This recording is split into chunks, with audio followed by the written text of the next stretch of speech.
All right. Hello, everybody. I hope you enjoyed our keynote session with Becky. And up next, I'm joined by Radhika Dutt, who is a seasoned product leader and the author of the book Radical Product Thinking. And she is here to show us why it's time to radically rethink goals and targets. And for those of you joining, keep an eye out in the chat because we're actually going to be giving away 3 free copies of her book during this session. So with that, I will pass it over to you, Radhika. Thank you. Thank you so much, Leah.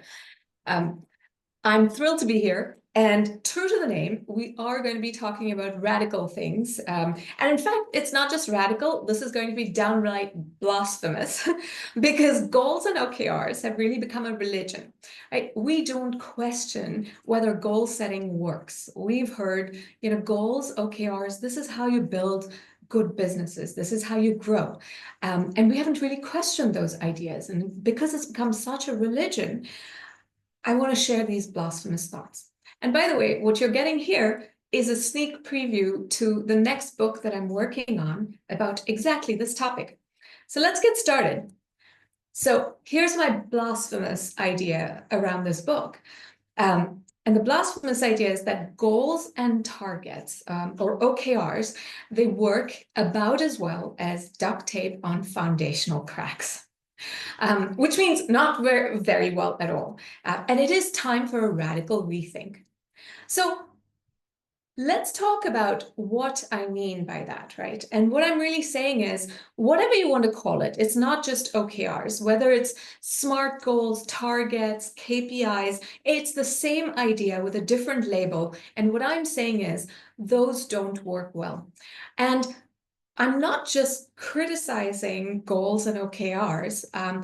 I've been testing out a different approach, something I call OHLs, objectives, hypotheses, and learnings. And I've been testing out this methodology with organizations, and I've seen tremendous results, and which is why here I am. What we want to transition from is goal setting to a framework for puzzle setting and puzzle solving with OHLs. But before we get to what OHLs is all about, let's talk about why goals and OKRs don't work. Because, hey, if you read Measure What Matters, there's a famous billionaire VC, John Doerr, who says how Google, Bono, and Gates Foundation rock the world with OKRs, right? You have a foreword by Larry Page saying this was, or rather OKRs, was the secret to Google's success, Well, surely in that case, OKRs must work.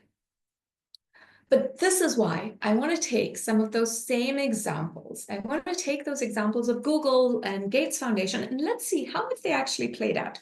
So I'm going to start with Google Chrome.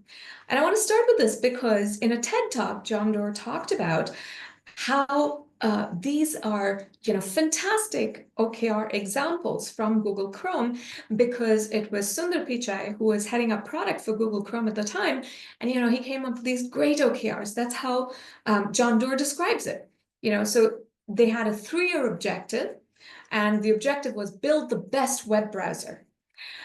And John Doerr says, in the first year, their key result was get to 20 million users, and they got less than 10. Well, in the second year, they set a key result saying 50 million users, and he got to 37. Well, in the third year, he set get to 100 million users, and John Doerr says, kaboom, he got to 111 million users. Well, kaboom indeed, because in 2016, the European Commission hit Google with its biggest fine to date for anti-competitive behavior. It turned out that Google Chrome achieved those key results not because they had built the best browser, but rather because they required mobile manufacturers to pre-install Google Chrome, right? If you look at how well have OKRs worked out for Google Chrome, not very well. Let's look at how the Gates Foundation did, right? Their objective, and again, this is in Measure What Matters. He touts these examples of OKRs as a brilliant example. So the objective was global eradication of malaria by 2040. And in terms of key results, I won't go through all of the key results, but here's one. Prove to the world And note the wording, prove to the world that a radical cure-based approach can lead to regional elimination. So what happened, right? What happened was it has led to an aggressive pursuit of terrible solutions. In fact, on the New York Times, Dr. Arata Kochi, who was at the time the chief of malaria for the WHO, he said that it was stifling debate and creating a cartel of malaria scientists that were pushing a cure-based approach when sometimes preventative approaches are actually better, right? The editors of the Lancet medical journal, they wrote a scathing article saying it's creating perverse incentives. Why? Because very often it was taking away resources from other leading causes of death in developing countries. Sometimes it was road accidents, sometimes it was gastrointestinal issues, but it was diverting all of those resources to malaria because of such OKRs. So now that we've talked about the fact that, goals and OKRs, even in those great examples, actually turned out that they don't work. Let's do a checkup, see if you've experienced this in your company, right? And I'm going to give you a few examples of symptoms of goals and OKRs not working. Feel free to share with me in chat or in Q&A. Feel free to share if you've seen some of these examples. I'll start with the first one. One of the things that I see is product teams often, when I'm working with them, they say to me, how do we frame these numbers for management, right? It tempts us when there are goals and OKRs set. We want to show that we've hit those numbers. We want to show that things are working. So we ask this question, how do we frame these numbers? You've probably seen this, right? If you feel like every month we're trying to scramble quickly to put together numbers for monthly business reviews, right? This is often a symptom. Another symptom I see is that it often limits innovation. I heard one product manager say to me, OKRs give me so much clarity. I just told my team, if it doesn't move in OKR, we're not doing it, right? But that also means they missed out on so many opportunities. Another thing that I see often is very often goals become outdated. You set goals at the beginning of the year, and then later you find yourself pursuing these goals or targets, numbers, right, that don't make any sense. And so to this, a lot of OKR experts say, oh, well, that's easy. Just set goals more often or set OKRs more often. And I heard an executive respond to this suggestion saying, we would die if we had to set OKRs multiple times in a year because it takes so much time. And one last thing that I see as an example, right, is borrowing from the future. When we want to hit goals and targets, very often, you've seen an example of this in your company. How often do you see salespeople sort of scramble to hit targets for the quarter by pulling in revenue from the next quarter, right? Or revenue from the next year to make this year's numbers. And it works until it doesn't work. So feel free to share if you've experienced some of this. And at this point, one thing that I found for myself was, I often used to hear really simplistic solutions to, oh, if OKRs aren't working for you, it's because you're not doing them right. And I used to think this was true. I tried many different ways, right?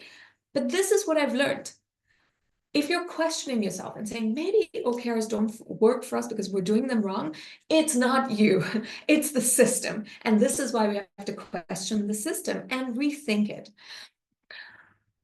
And in fact, it's not you because we've known and we could have predicted issues with goals and targets for half a century. In fact, there's Goodhart's law from 1975, where he is a famous British economist.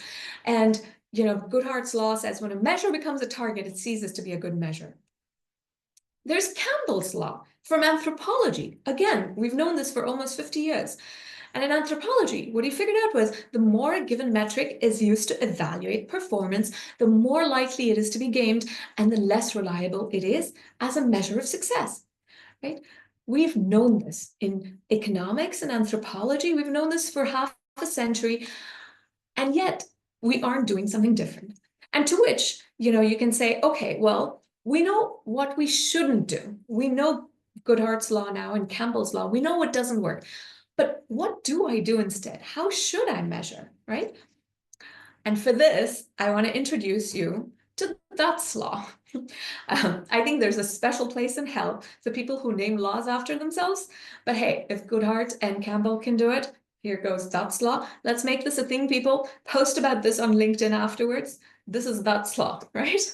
Let's make it a thing on social media. So metrics are only effective if they're used as tools for insight and not for yardsticks for evaluation. Metrics can only be useful if we can use them for insight, not for evaluation. So at this point, you can ask, well, okay, sure, all that sounds good, but don't I need goals to define the impact I want to create, to align teams on what's important, what's not, and to create accountability? Because even John Doerr says, look, OKRs make it simple. It's very binary. Are you or aren't you hitting your goals, right?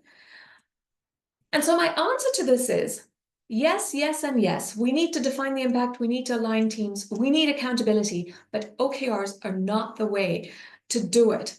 Let's talk about what can you do instead.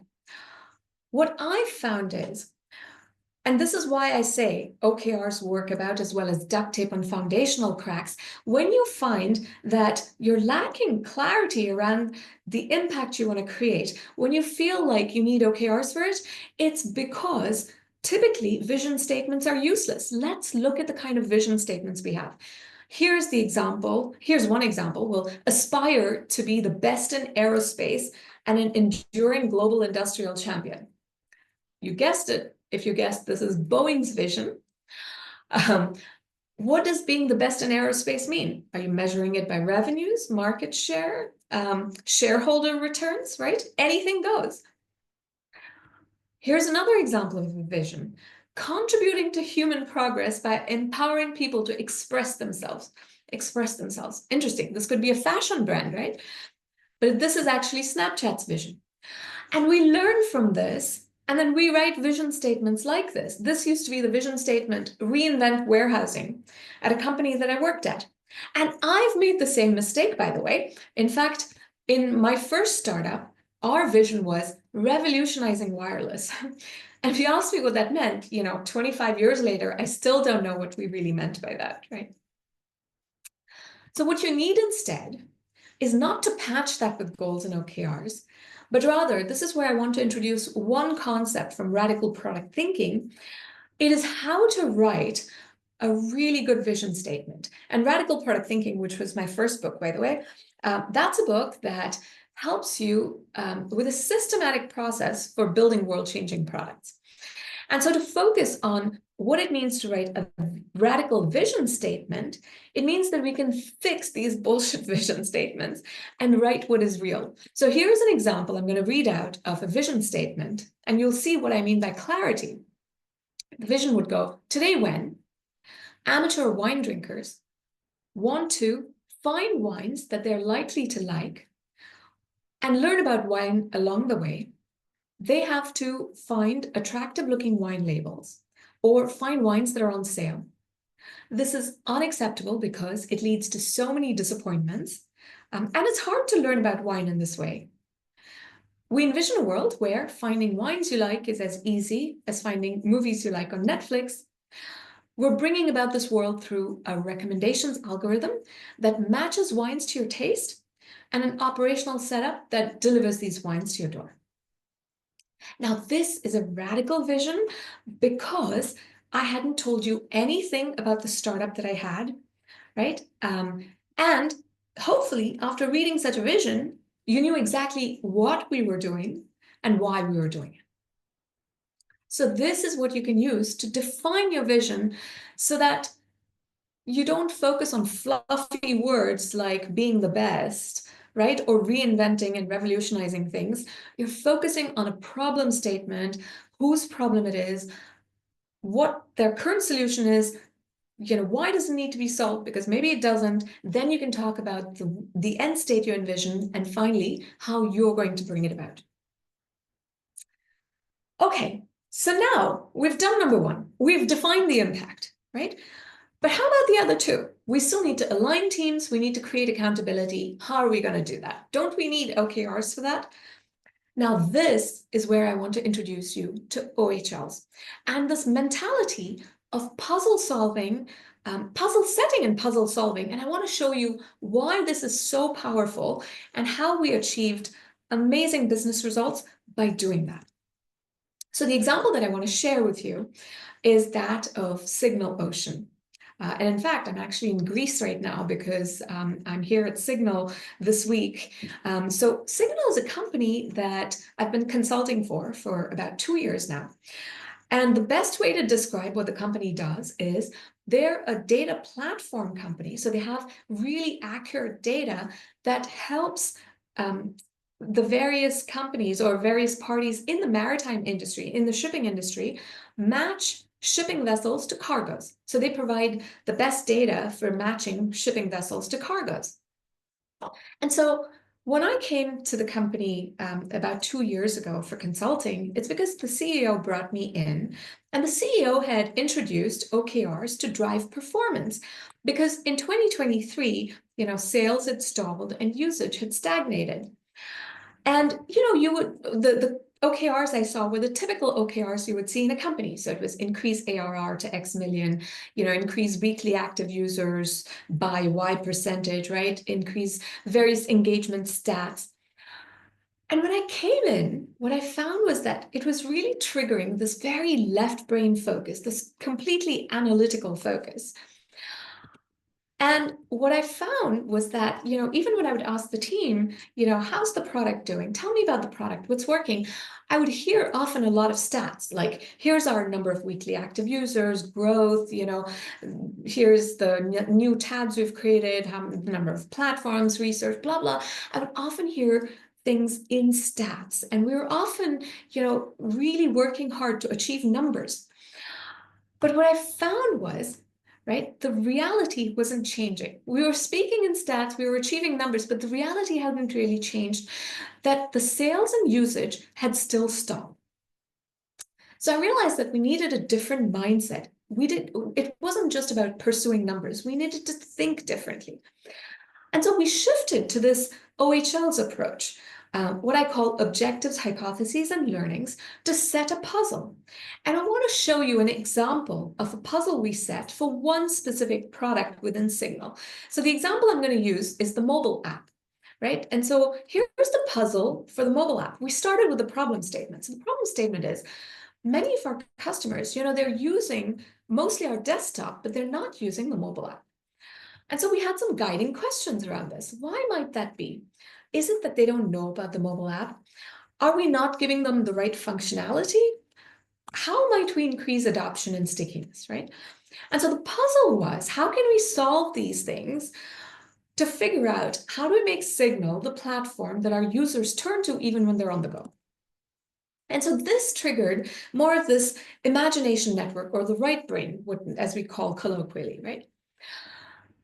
So once you've set the puzzle, then you need to build this muscle for puzzle solving. So how did we do that? In the OHL's way, it involves asking 3 questions, right? So 3 questions for puzzle solving. So the first question is, how well did it work? Then we ask, what did we learn? And then finally, what will we try next? How well did it work? What did we learn? What will we try next? So in this case of the mobile app, right?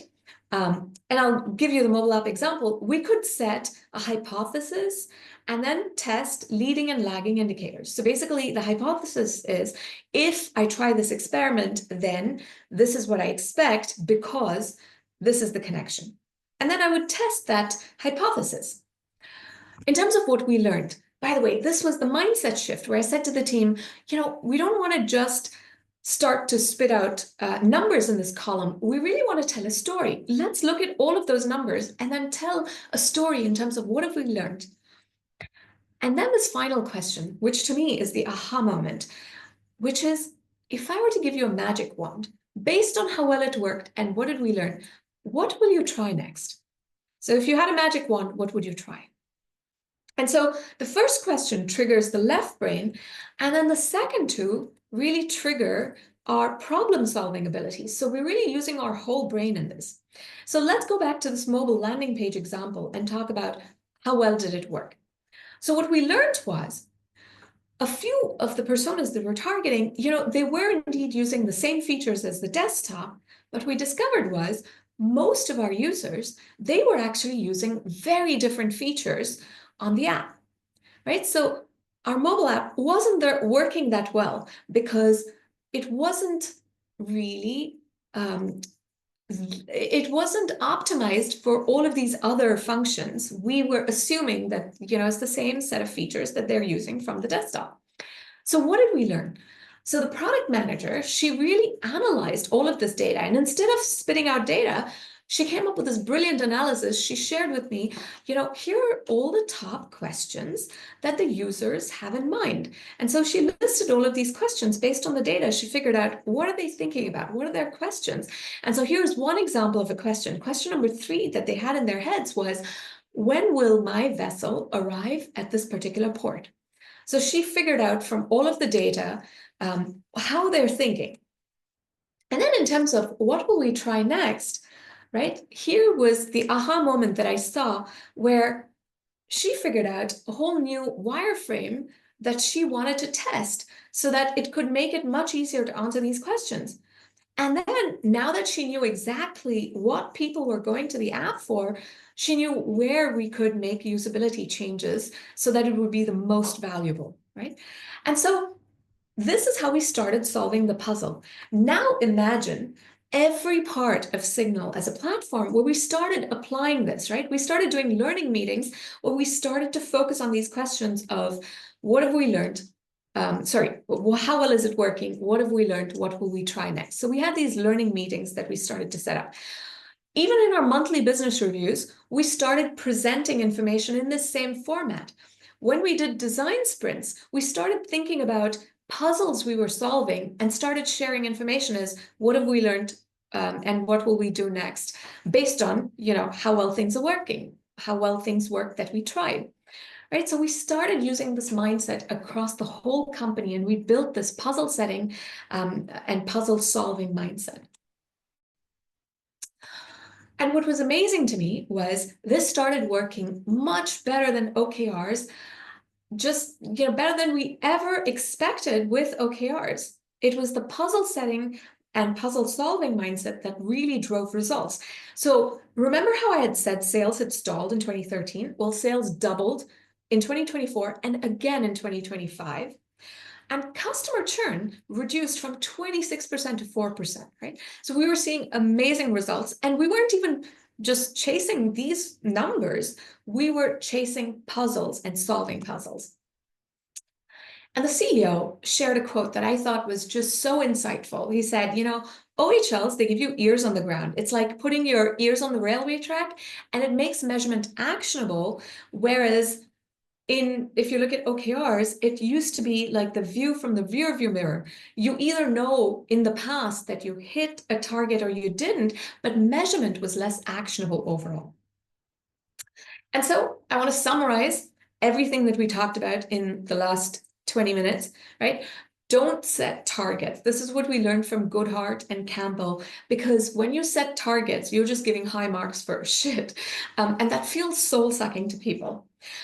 And so Dott's law is that even if you can't avoid targets, by the way, you can create this mindset of puzzle solving, right? And you can do that with OHLs.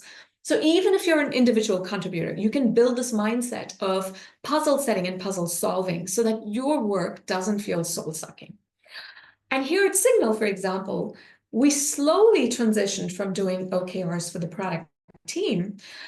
And so what we found, for example, was, where today we tend to compensate using OKRs and targets, where we compensate for just vague vision statements. With OHLs, you can instead create radical vision statements. You can define the impact. Instead of aligning teams on proving progress, right? What you want to do instead is align teams on how you test and continuously improve your strategy. And then finally, instead of creating accountability through end-of-year exams, what you want to do is create accountability through collaborative learning. And so to use OHLs, start by defining the puzzle and you summarize it in your objective. Identify hypotheses, and then you structure your learning by asking 3 questions. How well is it working? What have we learned? What will we do next? And this is how you can put OHLs in action. And you can use, and you're really applying Dutt's law in that case. And so in terms of next steps, keep an eye out for the next book that I'm working on. It'll be out sometime next year, end of 2026 or early 2027. And in the meanwhile, you can download the OHL's template. In fact, we'll share the link to the OHL's template. So it's in slides format, which you can download and start to use in your organization right away. Until then, you can get the Radical Product Thinking book. You can ask me about workshops as well as speaking and consulting. You can get the Radical Product Thinking Toolkit, which has the vision statement. And finally, I'd love to hear your questions now. And if we don't get to all of your questions, please feel free to message me on LinkedIn. I always love to continue the conversation. Thank you. Awesome. Thank you so much, Radhika, for that insightful session. I just saw a Q&A come in. We probably only have time for one, but as Radhika said, feel free to reach out if we don't get to your question. So the one I'm seeing here is, in organizations where senior leadership and boards are accustomed to metrics-driven OKRs, how do you manage their expectations and ensure accountability, especially regarding performance evaluation? Yeah, there are 2 questions in here, and both of which I love. One question is about the board. One company that I saw how they deal with the board is ITX. What they do is they actually workshop with their board initiatives. So they do the puzzle setting, and remember how I talked about problem statement, guiding questions? They workshop this with their board. That's a great way to bring your entire board into this puzzle setting and puzzle solving format. The second part was about evaluations, right? This is such a brilliant question, and also like something I want to spend more time on. But basically, the more people feel evaluated, the less open they are to feedback. And so you notice how in performance reviews, people spend a lot of time debating and justifying their behaviors as opposed to really being open to feedback. So when we start to use so instead of using this constant approach of evaluation, when you move to a puzzle solving approach, conversations are more collaborative with the manager, because as a manager, what I really want to see is, how deeply are you thinking about how well it worked? What have we learned? What are we going to try next? I see the passion, the engagement, etc., and how well you're analyzing data, how well you're thinking about how we're solving this puzzle, etc. So we naturally shift when we use OHLs from performance evaluation to a mindset of performance development. And that, I think, is a really important shift. Awesome. All right. I think we are coming up on time. There is another question about the challenges and downsides that you anticipate when moving away from classic OKRs, and how you suggest managing them. If you can give a quick 1 minute overview on them. Yeah, the quick version of this is, the biggest is through empathy, right? Just like we empathize in product, it's so important to empathize with leaders and say, why are they afraid of moving away from OKRs?